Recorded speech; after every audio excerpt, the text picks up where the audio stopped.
Hi, my name is Phil. I like talking about politics, and I was reminded this week about the sheer number of international agreements that we have thrown into the bin as a result of Brexit.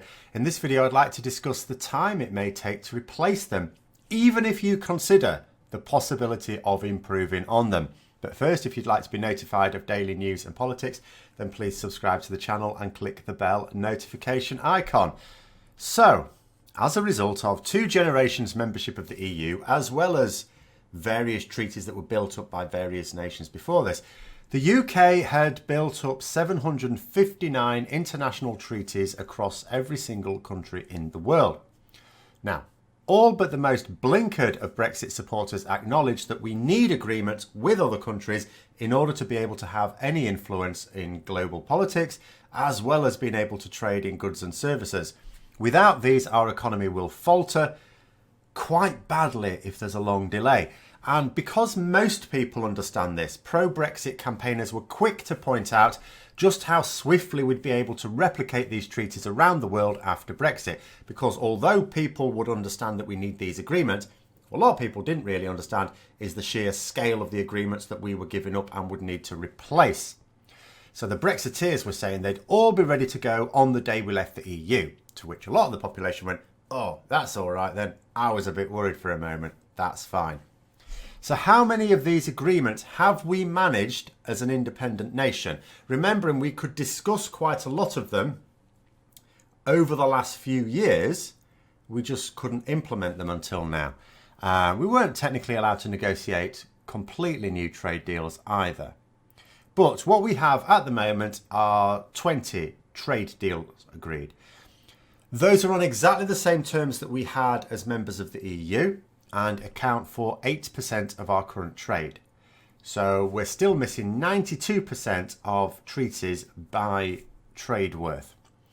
Not all agreements are trade agreements, of course, but I've not been able to find anything on the government website or elsewhere in terms of other treaties that we've signed, apart from, of course, the big one, the withdrawal agreement with the EU. So that's 21 treaties signed as far as I can tell, which means just a mere 738 to go then, including 274 other trade agreements needing to be replicated at least.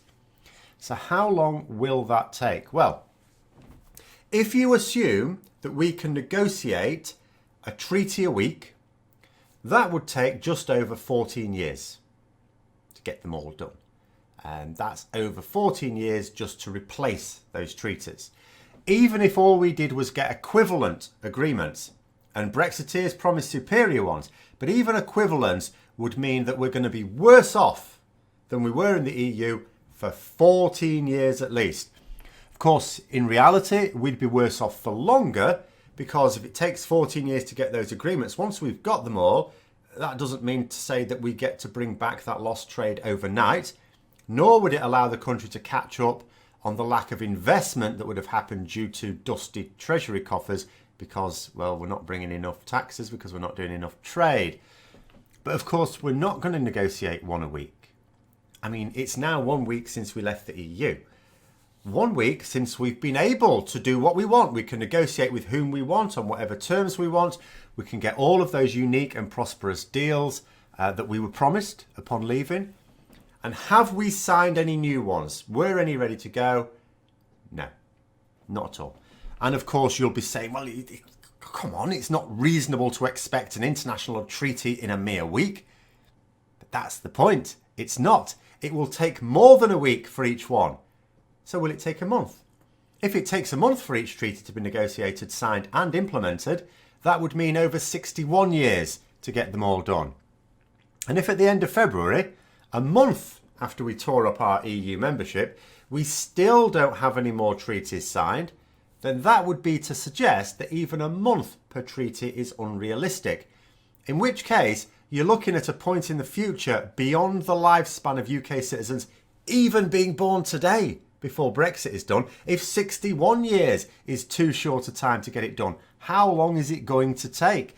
And if you're thinking to yourself, no, it's not, it doesn't work like that. We're negotiating on several fronts all at once, because that's what Boris Johnson's saying, and then we'll get a whole load of treaties at once.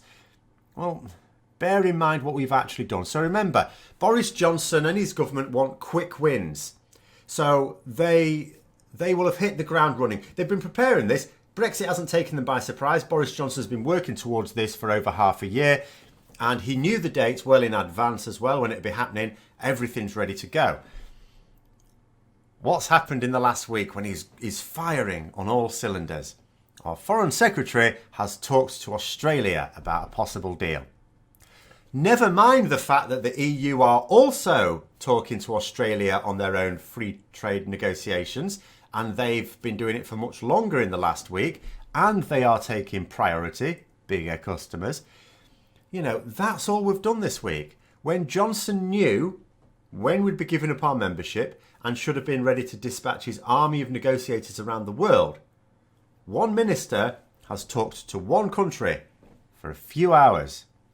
And this is what people need to bear in mind. Even if you genuinely believe that the UK can get better deals outside of the EU, for which nobody has been able to articulate a reason for that thinking, the sheer amount of time it takes to do these things, that means that few people who voted for Brexit will even be alive to see the process completed, if anyone at all.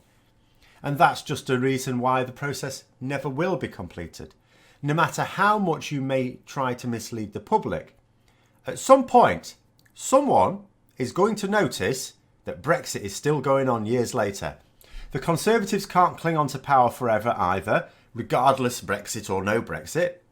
And the calls to rejoin the EU will get louder and louder with each passing year that we fall further behind. 2020 is going to be a little bit muted. It's wrong to do this because we need to keep pointing out the inconsistency in Brexit.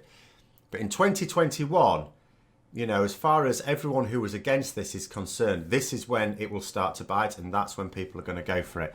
And it's also when the people supporting Brexit are going to get quieter. So, you know, we're going to get further and further behind with each passing year. And I'm under no delusions, this may take some years. Each passing year, we're going to fall further and further behind those powerful economies in the world, just as we were doing before we joined in the first place. We're certainly not going to wait 61 years to see the whole process completed. No population is that thick, not even ours. So I hope you found the video interesting. If you did, don't forget to click the like button. And if you'd like to support the channel further, then also please click the Patreon link for details. And until next time, I'll see you later.